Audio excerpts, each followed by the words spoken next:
제가 처음 이 이야기를 전하게 된 건 너무도 놀랍고도 따뜻한 순간을 직접 눈으로 보았기 때문입니다. 지금도 생생히 기억합니다. 그날 조용하던 마당에 울려 퍼진 소리는 5살 아이의 첫 목소리였어요. 그리고 그 아이가 말한 첫 단어는 영어가 아니었습니다. 해소리. 순간 저는 심장이 멈춘 줄 알았습니다. 안녕하세요. 저는 이선영이라고 합니다. 40대 초반의 남편과 함께 미국 캘리포니아주 샌퍼낸도 밸리의 외곽 마을로 이주해 정착했어요. 처음엔 모든 게 낯설었죠. 언어도, 문화도, 사람들의 시선도. 그래도 10년 넘게 살다 보니 이 동네도 제법 정이 들었습니다. 하지만 마음 한켠엔 항상 한국이 자리 잡고 있었어요. 명절마다 생각나는 부모님, 그리운 한강, 그리고 골목길을 함께 걷던 강아지들. 그 그리움을 달래준 존재가 있었죠. 바로 제 반려견, 해솔이입니다. 해솔이는 제가 4년 전 한국 출장 중에 우연히 구조하게 된 진돗개였어요. 전통장터 근처에서 비를 맞고 떨고 있던 아이였는데 이상하게도 제 눈을 피하지 않더군요. 그 영민하고 고요한 눈빛에 마음을 빼앗겨 미국까지 함께 데려왔습니다. 처음엔 주변에서 말이 많았죠. 미국에도 좋은 게 많은데 굳이 한국에서? 진돗개는 성격이 강해서 위험하지 않을까? 하지만 저는 알고 있었습니다. 진돗개가 얼마나 충직하고 또 사람의 마음을 읽는 동물인지를요. 해솔이는 놀라울 정도로 조용하고 침착했습니다. 산책할 때마다 저보다 앞서지도 뒤처지지도 않고 제 옆을 딱 맞춰 걸었죠. 무언가 걱정이 있을 때면 제 무릎에 머리를 얹고 눈을 감았고요. 그런 해솔이 덕분에 외로운 이민자의 삶이 조금은 덜 쓸쓸해졌습니다. 그런데 이 조용한 마을에 살던 한 아이, 노아라는 소년과의 만남이 우리 삶을 완전히 바꾸게 될 줄은 그땐 몰랐습니다. 노아는 우리 집 옆에 사는 부부의 외아들이었습니다. 6살이 채 안 된 아이였는데 늘 조용하고 어딘가 멀리 떨어져 있는 듯한 눈빛을 가지고 있었어요. 그 눈빛은 마치 세상과는 유리된 공간에 혼자 갇혀있는 듯한 느낌을 줬죠. 노아는 자폐 스펙트럼 진단을 받은 아이였습니다. 그의 부모인 리사와 제이콥은 정말 좋은 사람들이었어요. 아이를 위해 할 수 있는 모든 걸 다 해보려 노력했고 해솔이가 그렇게 나아가는 걸 보면서 저는 온몸이 굳어버렸습니다. 혹시라도 노아가 더 놀랄까봐 혹은 해솔이의 의도와 다르게 상황이 오해받을까봐 걱정이 밀려왔죠. 그런데 놀라운 일이 벌어졌습니다. 해솔이는 노아의 코앞까지 가지 않았습니다. 몇 걸음 앞에서 멈추더니 조용히 바닥에 엎드렸습니다. 꼬리를 흔들지도 짖지도 않았어요. 그저 마치 아이의 고통을 모두 이해한다는 듯한 눈빛으로 노아를 바라볼 뿐이었죠. 신기하게도 노아의 격한 몸짓이 서서히 잦아들기 시작했습니다. 귀를 틀어막은 손은 아직 그대로였지만 몸의 떨림이 줄었고 비명도 점점 작아졌어요.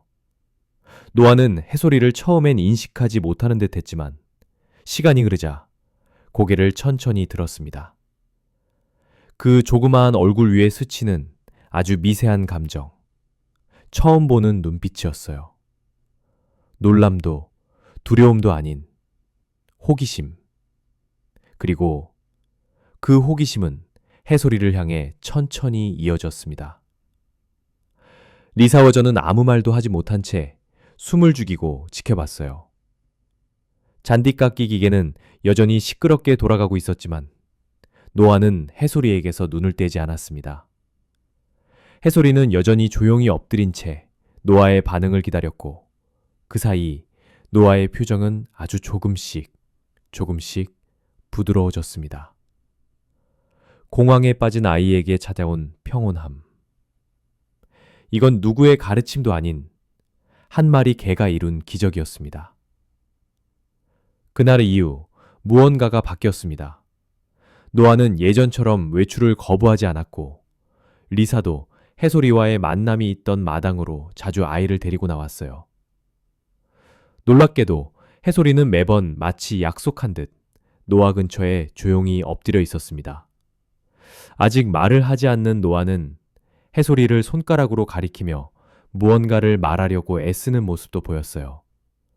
무의미해 보이는 소리들이었지만 그 안엔 분명 의지가 담겨 있었습니다. 누군가에게 다가가고 싶은 의지. 노아와 해솔이 사이에 조심스럽게 생겨난 이 특별한 관계는 우리 이웃들 사이에서도 화제가 되기 시작했습니다. 물론 모두가 그 변화에 박수를 보낸 건 아니었습니다. 우리 동네엔 유난히 반려견에 민감한 시선을 가진 몇몇 주민들이 있었거든요. 그 중에서도 가장 눈에 띄는 인물이 바로 앤드리아 씨였습니다. 은퇴한 교사 출신으로 조용한 동네 분위기를 해치는 걸 극도로 싫어하는 분이었죠. 그녀는 진돗개라는 말을 듣자마자 얼굴을 찡그리며 말했어요. 그게 크기도 크고 위험한 유형 아닌가요? 그날 오후 가을비가 예고 없이 몰아치던 어느 저녁이었습니다. 하늘이 어두워지고 천둥과 번개가 연이어 치던 날, 저는 급하게 마당에 널어둔 빨래를 걷고 있었어요. 해솔이는 낯선 천둥 소리에 겁먹은 듯 제 다리 뒤에 숨었죠. 늘 침착한 아이지만 유독 천둥엔 약했거든요. 그때였습니다. 옆집에서 누군가 울부짖는 소리가 들려왔어요. 노아야, 안 돼. 제발. 순간 등골이 서늘해졌습니다. 우산도 챙기지 못한 채 맨발로 옆집으로 달려갔죠. 문은 반쯤 열려 있었고 안에서 들려오는 비명소리는 끔찍할 정도로 절박했습니다. 거실은 아수라장이었습니다. 쿠션과 장난감이 사방으로 흩어져 있었고 노아는 바닥에 웅크린 채 귀를 틀어막고 떨고 있었습니다. 천둥 소리에 놀란 아이가 극심한 불안 발작을 일으킨 겁니다. 리사는 아이를 꼭 안으려 했지만 노아는 격하게 밀쳐내며 괴성을 지렀어요. 제이콥은 출장 중이라 혼자서 감당하기엔 너무나도 벅찬 상황이었죠. 그 순간 제 뒤에 숨어있던 해솔이가 문틈을 빠져나가 거실 안으로 달려들었습니다. 해솔이! 안 돼! 저는 본능적으로 외쳤습니다. 지금처럼 극도로 예민한 순간에 누군가가 갑자기 다가간다면 노아는 더 큰 충격을 받을 수 있었고 만약 해솔이가 오해받는 행동이라도 하면 하지만 해솔이는 그런 제 불안과는 전혀 다른 방향으로 움직였습니다. 그 아이의 곁에 다가간 해솔이는 그 조그만 몸 위에 조용히 자신의 몸을 덮었습니다. 마치 흰색 담요처럼 조심스럽게 노아를 감쌌습니다. 짖지도 않고 움직이지도 않고. 해솔이는 아이를 감싸 안고는 그저 조용히 부드럽게 아이의 등을 핥기 시작했습니다. 처음엔 노아도 놀라 몸을 더 떨었지만 몇 초가 지나자 그의 떨림이 점점 가라앉기 시작했어요. 비명은 속삭임으로 바뀌었고 그 속삭임은 곧 아무 말도 없는 평온으로 바뀌었습니다. 리사는 주저앉아 울고 있었고 저는 두 손으로 입을 가리며 그 장면을 믿을 수 없다는 듯 바라볼 수밖에 없었습니다. 거실엔 아직 천둥 소리가 울리고 있었지만 그 아이와 한 마리 개 사이엔 완벽한 침묵의 위로가 흐르고 있었습니다. 그날 이후 동네 분위기가 눈에 띄게 달라졌습니다. 해솔이가 노아를 감싸 안은 그 밤의 이야기는 리사와 제이콥의 입을 통해 이웃들에게 자연스럽게 전해졌고 그 이야기를 들은 사람들은 하나같이 놀라워하며 다시는 그 전과 같은 시선으로 해솔이를 바라보지 않았습니다. 특히 그날 밤 리사는 와인 한 병과 손수 만든 케이크를 들고 우리 집을 찾아왔습니다. 그녀의 얼굴엔 오랜만에 본 밝고 평온한 미소가 가득했어요. 선영 씨, 해설이 덕분이에요. 오늘 같은 날이 우리 가족에게 올 거라고는 상상도 못했어요. 저는 웃으며 고개를 저었습니다. 해설이가 한 일도 크지만 리사 씨와 제이콥 씨의 사랑이 있었기에 가능한 일이었죠. 그리고 노아가 스스로 문을 열려고 노력했기에.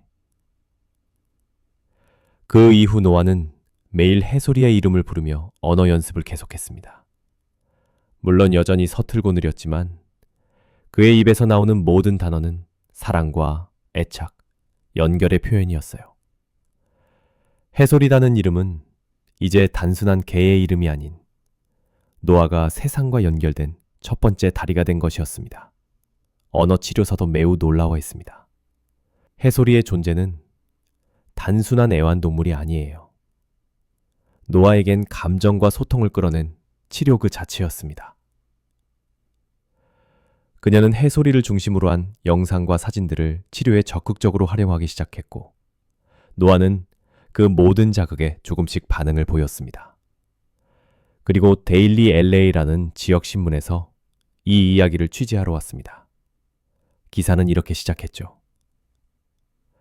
말을 잃었던 아이. 그가 처음 꺼낸 단어는 해솔이었습니다. 기사는 지역 사회에 큰 반향을 일으켰고 진돗개라는 한국 견종에 대한 관심도 덩달아 높아졌어요.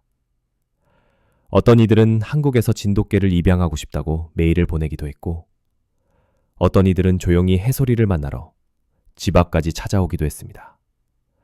그때마다 저는 마음속 깊이 벅찬 자부심을 느꼈습니다. 우리나라의 진돗개가 이 먼 타지에서 한 아이의 인생을 바꿨다는 사실, 그리고 그 이름을 아이가 처음으로 세상에 말한 단어로 남겼다는 기적 같은 진실.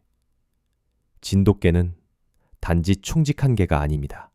그들은 누군가의 슬픔을 이해하고 그 누구보다 조용하게, 하지만 단단하게 사람의 곁을 지켜주는 존재입니다. 해솔이는 지금도 제 옆에서 느긋하게 낮잠을 자고 있습니다. 창밖에선 노아의 목소리가 들려오고 해솔이는 귀를 쫑긋 세우며 그 소리에 반응합니다. 어쩌면 해솔이는 알고 있었던 걸지도 모르죠. 자신의 조용한 눈빛과 따뜻한 온기가 누군가의 다친 마음을 열고 한 가족의 절망에 희망을 가져다 줄 거라는 걸요. 이 이야기가 감동적이었다면 구독과 좋아요 부탁드립니다. 여러분의 응원이 더 많은 따뜻한 이야기를 전하는데 큰 힘이 됩니다. 지금까지 지구촌부였습니다.